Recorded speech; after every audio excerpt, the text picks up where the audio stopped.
حضرت شاہ حسین گردیزی صاحب کی کتابوں کے حوالے سے بات کی، تو میں ان سے پوچھنا چاہتا ہوں کہ وہ کتاب اس کو آپ کس نظر سے دیکھتے ہیں کہ جو ترجمہ حضرت شاہ حسین گردیزی صاحب نے کیا اور آپ کے استاد نے اسے شائع کرنے کا اہتمام کیا دیگر رسائل کے ساتھ۔ نمبر 2، میرا آپ سے یہ سوال ہے، الذنب فی القرآن پر آپ ضرور اپنا جو ہے وہ موقف عطا فرمائیے کہ الذنب فی القرآن کو آپ کس نظر سے دیکھتے ہیں، جو حضرت شاہ حسین گردیزی صاحب کی کتاب ہے۔ حقائق تاریخ بالاکوٹ آپ کی ایک کتاب ہے، اس پر بھی آپ کلام کیجئے گا اگر آپ کو موقع ملے۔ اور آپ نے حضرت شاہ حسین گردیزی صاحب کی موجودہ کتاب کو، جس کو چھپے ہوئے تقریباً 2.5 سال یا اس سے کچھ زائد ہو گیا ہوگا، 2 ایڈیشن آ چکے ہیں اس کے مارکیٹ میں اور ختم ہو رہا ہے دوسرا بھی، اس کتاب پر آپ نے 2.5 سال تک خاموشی اختیار کیے رکھی، آپ نے کلام نہیں فرمایا۔ حضرت حجت الاسلام کا یہ کہنا کہ شاہ حسین گردیزی صاحب کے درس میں شرکت کرو آپ کو اتنا ناگوار گزرا کہ آپ حجت الاسلام کی دشمنی میں دیگر سادات کرام پر بھی جو ہے وہ آپ نے کلام شروع فرما دیا، اور پھر حضرت شاہ حسین گردیزی صاحب کی کتاب کو آپ نے ہاتھ میں لیا، اور لینے کے بعد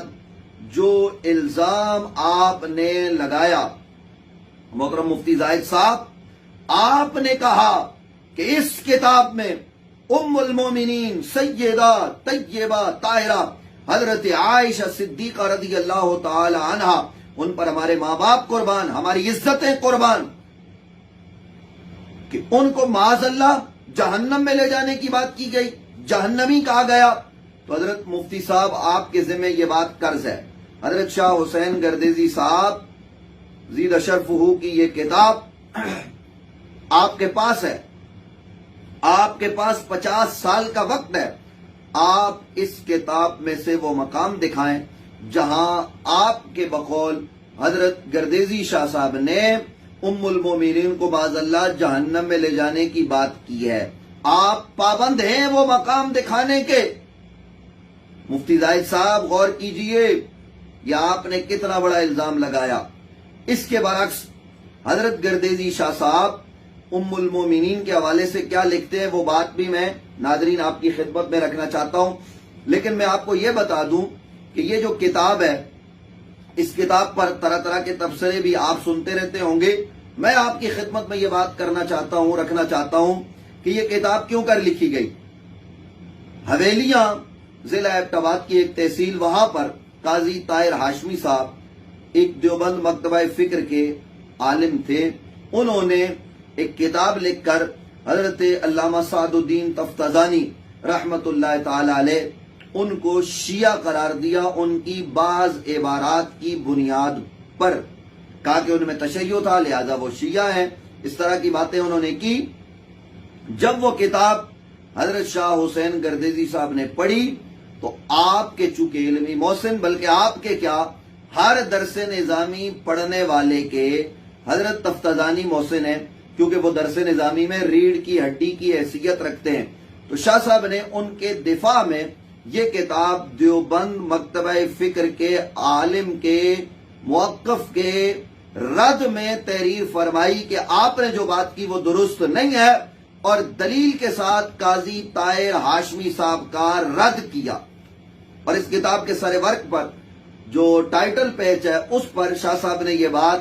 لکھ دی کہ حضرت علامہ سعد الدین تفتازانی قدس سرہ کی تصانیف مختصر المعانی، شرح العقائد اور شرح المقاصد کی بعض عبارات کی تشریح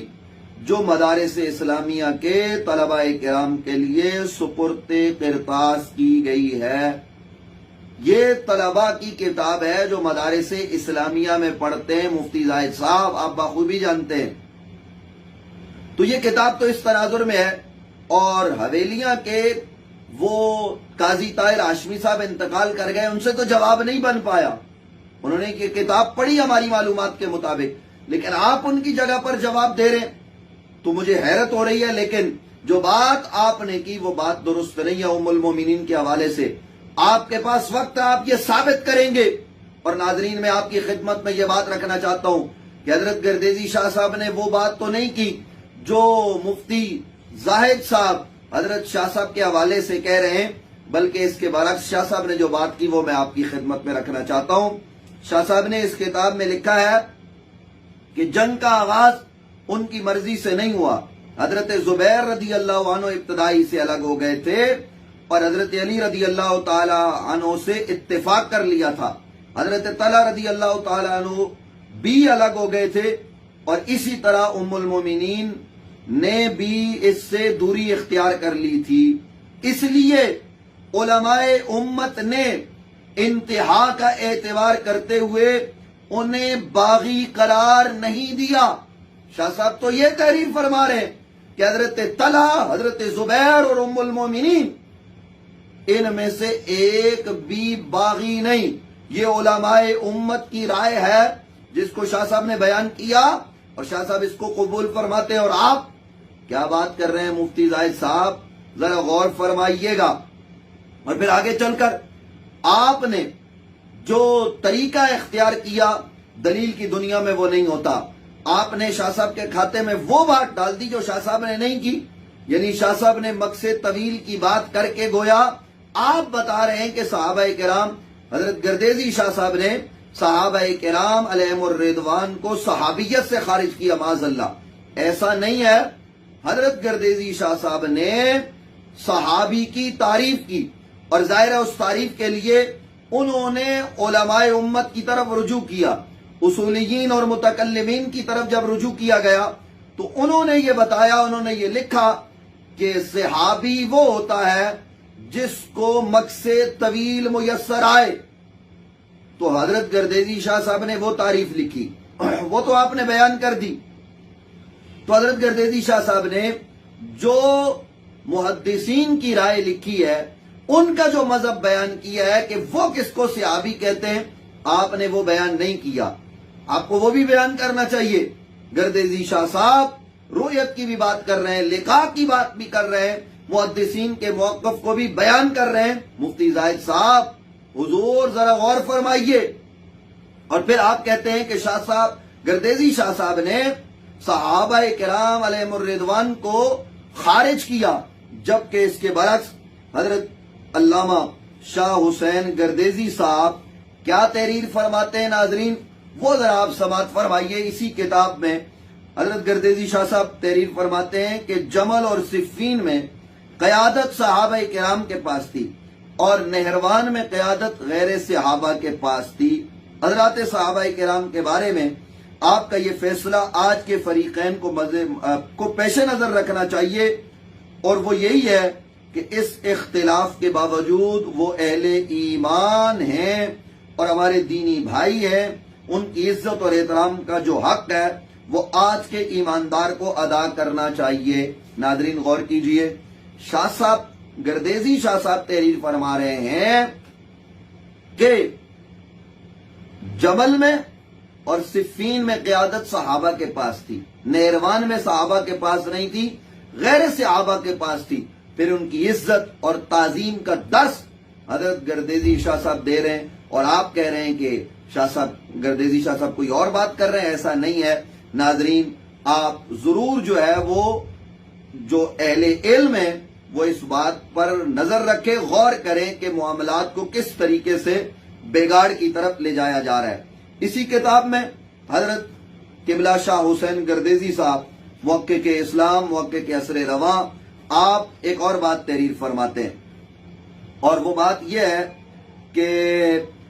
ان جنگوں کا اور ان مشاجرات کا ذکر ہوتا ہے۔ بہت سارے لوگ کہتے ہیں کہ جناب یہ لکھا کیوں، اس کی ضرورت کیا تھی؟ تو حضرت گردیزی شاہ صاحب اس کا جواب دیتے ہوئے کتاب میں یہ لکھتے ہیں کہ مسلمانوں کو یہ بات یاد رکھنی چاہیے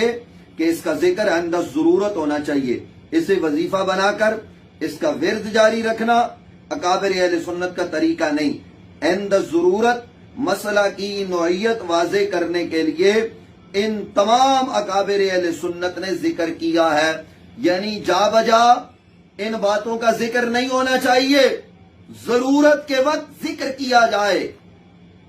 کلاس روم میں جب طلباء کو پڑھا رہے ہوں تو اس وقت ذکر ہوتا ہے، ساری چیزیں بیان کی جاتی ہیں کہ کس نے کیا موقف اختیار کیا علماء امت میں سے کس عالم کی کیا رائے ہے، آپ مفتی زاہد صاحب ماشاءاللہ مسند تدریس پر رونق افروز ہیں، اور یہ باتیں تو آپ کے کلاس روم میں روز ہوتی ہوں گی، عند ضرورت آپ بھی بیان کرتے ہوں گے۔ تو حضرت گردیزی شاہ صاحب نے اگر یہ لکھ دیا اور طلباء کے لیے کتاب لکھی، اور طالب علم کو یہ حق ہے کہ وہ ہر نظریے کو پڑھے اور ہر نظریے کو پڑھ کر وہ اپنا موقف جو ہے وہ مضبوط کرے، تو آپ مفتی زاہد صاحب ایسی بات حضرت گردیزی شاہ صاحب کے حوالے سے کہہ رہے ہیں کہ جو قبلہ شاہ حسین گردیزی صاحب کے وہم و گمان میں بھی شاید نہ ہو، اور آپ وہ بات ان کے ذمہ لگا رہے ہیں۔ آپ ذرا اپنی ادا پر غور کیجئے۔ ناظرین گرامی قدر، میں یہ بات بھی آپ کے سامنے رکھنا چاہتا ہوں کہ حضرت علامہ قبلہ مفتی سید شاہ حسین گردیزی صاحب، میرا مقصد ان کا دفاع نہیں، میں تو صرف حضرت حجت الاسلام کے حوالے سے بات کر رہا ہوں، لیکن ظاہر ہے کہ حجت الاسلام پر حضرت مفتی زاہد صاحب نے یہ الزام لگا دیا کہ جناب وہ ایسی بات کر رہے ہیں، اور پھر جو بات انہوں نے نہیں کی وہ ان کے ذمہ لگا کر کتاب دکھا کر گویا کہ یہ کوئی بہت عجیب و غریب بات ہے۔ حالانکہ قبلہ حجت الاسلام نے کتاب پڑھنے کا نہیں کہا، اور ایک لمحے کے لیے سوچ لیں کہ آپ نے کتاب مراد لی ہے تو حجت الاسلام نے اس کتاب میں کوئی نقص نہیں دیکھا۔ انہوں نے پڑھی یا نہیں پڑھی یہ مجھے معلوم نہیں، لیکن کم از کم میں نے پڑھی، اور درجنوں علماء کو میں جانتا ہوں، اہل علم کو جنہوں نے یہ کتاب پڑھی، اور اس کتاب کو پڑھنے کے بعد حضرت قبلہ شاہ حسین گردیزی صاحب کو خراج تحسین پیش کیا ہے۔ مفتی زاہد صاحب آپ کہاں کھڑے غور کیجئے، اور بالکل اس کتاب میں حرف آخر کے طور پر حضرت علامہ قبلہ مفتی سید شاہ حسین گردیزی زیرہ شرفہ آپ لکھتے ہیں، حرف آخر وہ کیا ہے؟ حضرت علامہ سعد الدین تفتزانی قدس سرہ کی عبارت، ذهب الاکثرون الى ان اول من بغى فی الاسلام معاویہ رضی اللہ عنہ، شرح المقاصد میں ہے، اس پر قاضی طاہر علی ہاشمی زیدہ مجدہ نے رقم فرمایا ہے کہ اس میں حضرت معاویہ رضی اللہ عنہ کی مخاصمت و مخالفت ہے، اور اس کی وجہ حضرت سعد الدین تفتزانی قدس سرہ کا تشیع ہے۔ ہم نے قاضی صاحب کے فرمودہ کا نفی یا اس بات میں کوئی جواب دینا تھا، جس کے لیے ہم نے علماء اہل سنت و جماعت کی طرف رجوع کیا، کیونکہ قرآن حکیم میں یہی حکم ہے کہ فَاسْأَلُوا أَهْلَ الذِّكْرِ إِن كُنتُمْ لَا تَعْلَمُونَ۔ چنانچہ ان علماء کرام کے علمی خزائن سے جو جواب موصول ہوا، اسے قاضی صاحب زیدہ مجدہ کی خدمت پہ پیش کر دیا ہے۔ یہ میرا استشہاد اور استنباط نہیں، اور پھر یہ میرا فتویٰ بھی نہیں ہے، یہ اکابر کا مخزونہ ہے، اور اس میں اس کی صحت و ثواب پر دلائل موجود ہیں۔ اگر یہ سب درست ہے تو بھی ان علماء اہل سنت کی طرف سے ہے، اور اگر یہ سب حرف غلط ہے تو بھی ان کی طرف سے ہے جنہیں علماء اہل سنت کہا جاتا ہے، اور جو عقائد و نظریات کی اصلاح کرنے والے ہیں اور جن پر بھروسہ کرنے کا شریعت حکم دیتی ہے۔ اس علمی مخزونہ نے یہ ظاہر کر دیا ہے کہ حضرت تفتزانی قدس سرہ نے شرح المقاصد کی اس عبارت میں جو کچھ فرمایا ہے وہی اہل سنت و جماعت کا مذہب ہے، نہ اس میں کوئی مخاصمت ہے اور نہ ہی اس میں تشیع ہے، اور یہ بات بھی ذہن نشین رہے کہ اکابر کے اس ریزہ چین کا کام صرف پیش کرنا ہے اور بس، یہ فقیر قاضی نہیں، حاکم نہیں، اکابر کے خزائن علمیہ سے جامع حاضر کرنے والا ساقی ہے۔ یہ بات حضرت علامہ مفتی سید شاہ حسین گردیزی صاحب تحریر فرما رہے ہیں، اور حضرت مفتی زاہد صاحب قبلہ اس کتاب میں حضرت علامہ مفتی سید شاہ حسین گردیزی صاحب نے علماء اہل سنت کی طرف رجوع کر کے جو کچھ تحریر فرمایا وہی اہل سنت و جماعت کا صدیوں سے موقف چلا آ رہا ہے۔ اس کتاب میں حضرت شاہ حسین گردیزی صاحب نے کسی ایک صحابی کی بھی توہین نہیں کی، اور جو آپ نے اتنا بڑا الزام ام المومنین حضرت عائشہ صدیقہ رضی اللہ تعالی عنہ کے حوالے سے لگایا، وہ آپ کے ذمہ پر قرض ہے کہ آپ نے اس کا جواب دینا ہے۔ 50 سال کا آپ کے پاس وقت ہے، آپ جواب ارشاد فرمائیے گا، ہم منتظر ہیں، لیکن آپ جواب دے نہیں سکیں گے اس لیے کہ ایسی کوئی بات ہے نہیں۔ اور حضرت شاہ حسین گردیزی صاحب کی کتاب پر آپ نے جس طرح سے بات کی ہے یہ امانت اور دیانت کے اصولوں کے خلاف ہے۔ یہ تو ویسے ہی ہے کہ جیسے کوئی آدمی آ کر یہ کہے کہ جناب میں نماز نہیں پڑھتا، اس سے پوچھا جائے کیوں، تو وہ جواب میں قرآن کی آیت پڑھے کہ جناب نماز کے قریب مت جاؤ، اور پھر وہاں تم سکارا کو چھوڑ دے، تو یہ تو ایسی ہی بات کی، آپ نے ایک چھوٹی سی عبارت پڑھی اور اس سے آپ نے خود نتیجہ اخذ کر کے حضرت گردیزی شاہ صاحب کے ذمہ پر لگا دیا، اور پھر حضرت حجت الاسلام پر آپ نے جس طریقے سے طعن کیا۔ یہ حضرت مفتی زاہد صاحب آپ کس طرف جا رہے ہیں؟ ان سادات کرام کے پاس آئیے، یہ آپ کو سمجھائیں گے، آپ کو بتائیں گے یہی علمی دنیا میں ہوتا ہے اور یہی ہماری روایات ہے، لیکن آپ روایات سے ہٹ کر بات کر رہے ہیں۔ آپ اپنی اداؤں پر غور کیجئے، میں آپ کی زبان استعمال نہیں کر سکتا جس طرح سے آپ نے سادات کرام کے خلاف زبان کو استعمال کیا ہے۔ ان سادات کی نہ یہ تعلیم ہے اور نہ یہ تربیت ہے کہ ہم اس طرح کا انداز اختیار کریں، لیکن دعوت فکر ہے آپ کو حضرت مفتی زاہد صاحب دامت برکاتہم العالیہ کہ آپ کس ڈگر پر چل نکلیں، کس سمت چل نکلیں۔ آپ کے استاد گرامی کو اکابر علماء مشائخ ان کے پیر خانے نے یہ بات کہی کہ یہ جو جملے آپ نے کہے ہیں اس پر رجوع کر لیں، انہوں نے رجوع نہیں کیا تو پاکستان میں ایک انتشار شروع ہو گیا۔ اس انتشار کو ختم کیجئے، امانت، دیانت اور دلیل کی بنیاد پر قبول کیجئے، دلیل کی بنیاد پر رد کیجئے، گالم گلوچ سے نہیں